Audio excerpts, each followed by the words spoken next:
Yo, what's up everybody? How's everybody doing? I'm here to show you the new 13.00 view exploit. I'll have everything you need in the description. The backup file, the manual save, stuff like that. So the link is right here. I'll show it right now. You want to get the link if you want to pause the video and copy it and just write it in word for word. Or you can go to the description, have it in there. I'm going to put everything in the description, like I said, as you need.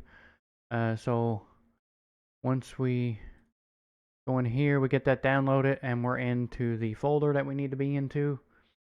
We can go ahead and pick your setup process, whether it be the manual setup or the system setup, the system backup setup. So the manual setup is you go into here, and if you already have a jailbroken PS4, you would have to put this stuff in here. That's what this is for. We're not doing that in this tutorial. We're setting up PS4 as a new PS View system backup, a new exploit, like it's never been installed before. So we're going to be using this one, the backup.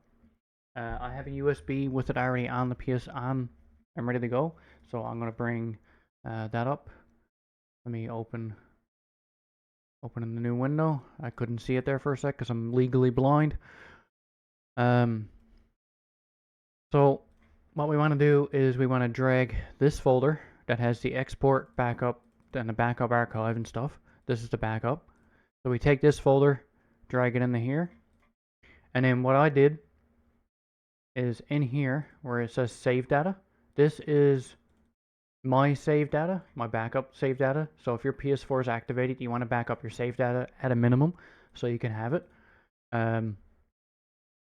But with this one, we go into here, save data, and then with this one here is for the application.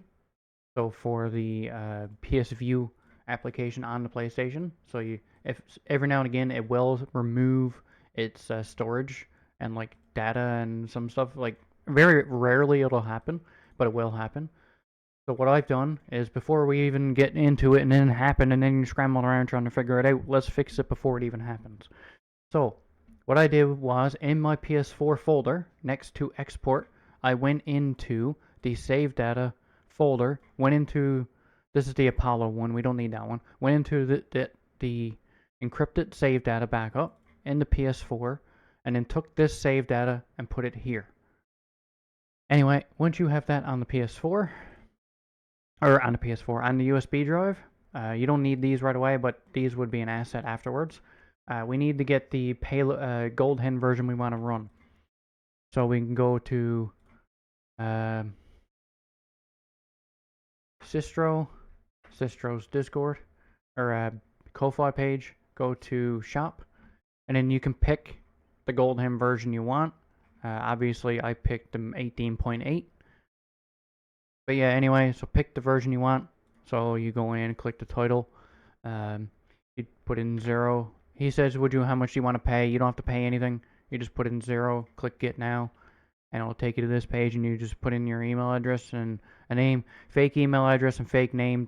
You don't have to put in real information you don't want to. It doesn't really matter. And then you can click checkout now, because like if you don't see, it says provide an email address, so you can use at gmail.com, and then obviously if you put Jim James, then your name needs to be Jim James, and you can click checkout now and it'll work. Like you don't need to put a real name in. It doesn't really matter, right? I already have it downloaded, so you go ahead, download it and whatnot. As you can see, it's right here. And then we want to rename it to payload.bin. Make sure it's renamed payload.bin, or it won't, the view application won't see it as the gold hen version it needs to load. Once you got that copied to the USB, you can go ahead and eject it and bring it over to the PlayStation, because we're done with the PC here now. So we can go ahead, go up to here,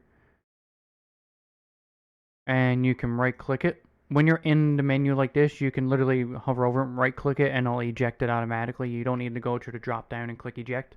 It'll just eject it automatically. So once you get that done, you unplug USB from the PC, plug it into the PS4.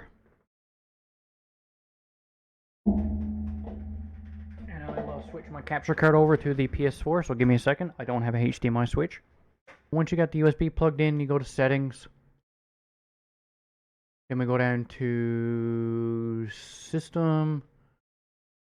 Then we go to backup and restore, and we click restore. And then you'll get view after free 1.2 by the view team, also known as Earthyan and oh my god, the Flow, Gazine or Gezinine or however he says his name. I apologize if I get it incorrect, and I also apologize for everybody else that I missed, because it's just so many people in the scene now running making these exploits and stuff. Is like you can't just keep up with it. Like you got Echo Stretch entering. He entered a little while ago. Modern Warfare's done some stuff back in the day, and probably some stuff back in the back end, and made little programs and stuff that make it ease of use and all that old fancy stuff, right? But like, credit to them all, of course, no doubt about it. Like this is probably no easy feat. I don't even know what they're doing in the back end to make this possible. So credit to them, of course. But view after free, so we go ahead and click that, click restore, and you'll get a bunch of options. At first, you click OK, yes, read them first off. There is one there about the activation of the system. It'll like remove that and all that old stuff, right? So what I do in this phase is where I have my PS4 currently connected to the internet via Ethernet cord, I prefer to disconnect it. Not that it makes a difference, but I prefer to disconnect it. That way she can't connect to the internet to download the update file, that just in case. But we're restoring, but Sony sometimes will force an update, and I prefer to stay away from that. So if you have the ability to do what I just did, do that. If you're connected wirelessly, you probably want to go back and disable your internet. I apologize for not mentioning that, but you should go back and disable your internet so there's no possible way she can update. And then also check your notification settings to make sure she hasn't downloaded the update.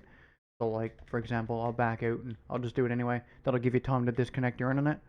So we go down through, you can see I don't have any information telling me that there's an update here. I should probably go slower, but as you can see, no information that the PlayStation needs to be updated. So we can go back. If it is there, remove it, of course, because the system will see it and then she'll be like, oh, the update's here, I can download it. And if it's already downloaded and it's just waiting to install, it'll just automatically install it and you'll be shit out of fucking luck. So you don't want to do that to yourself. So restore to PS4, go back through here, restore. It'll give me a deactivation notice, that's fine. PS4 will be restored. After restoration starts, the PS4 will not return to the current state. Do you want to continue? If after you select yes, the PS4 will restart automatically, be initialized, and then restored. If you cancel the restoration, the PS4 will still be initialized. We click yes. It'll restart the PlayStation.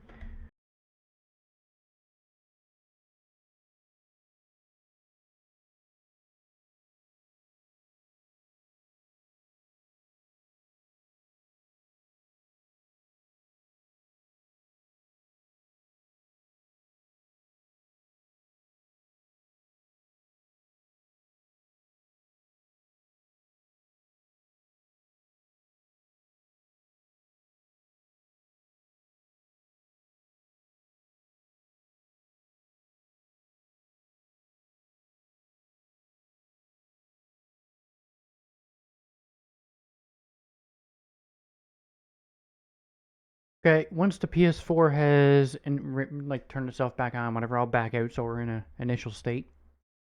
You push your PlayStation button, click user, and then we're back in here. Right, nothing on the PlayStation. She is completely stripped of all her functionality or applications, not functionality, because well, that will be kind of tough, and you would have a brick. But that's not what I meant. I mean, when I say functionality, I meant to say is stripped of all its applications and user information and data. As you can see, we're not connected to the internet. So now, there is one thing about the view. Okay, so when you're running a PlayStation View exploit, this is a different video because I couldn't get the exploit to run, so I had to add on this at the end of it. Due to my system being on 12.50, this exploit is wickedly unstable. So that's that, and it so far I've been attempting for over an hour and a half. I've gotten it to run twice, but within 5 to 10 minutes of it running, the system just crashes. So as of right now, I can't use this exploit with my PlayStation, the new one I got. So hopefully you guys got a lot better of a success rate than what I do. Um, yeah. So yeah, I just thought I'd mention that. And another thing is, I would also um, note that the PlayStation View application will need a network connection of some kind, whether it be, excuse me, a local connection, an actual internet connection, or some kind of LAN connection like ESP32 or some type of chip that emulates a network connection that'll work too. It just needs some form of false network or real network to function correctly. So yeah, keep that in mind when you're using this exploit.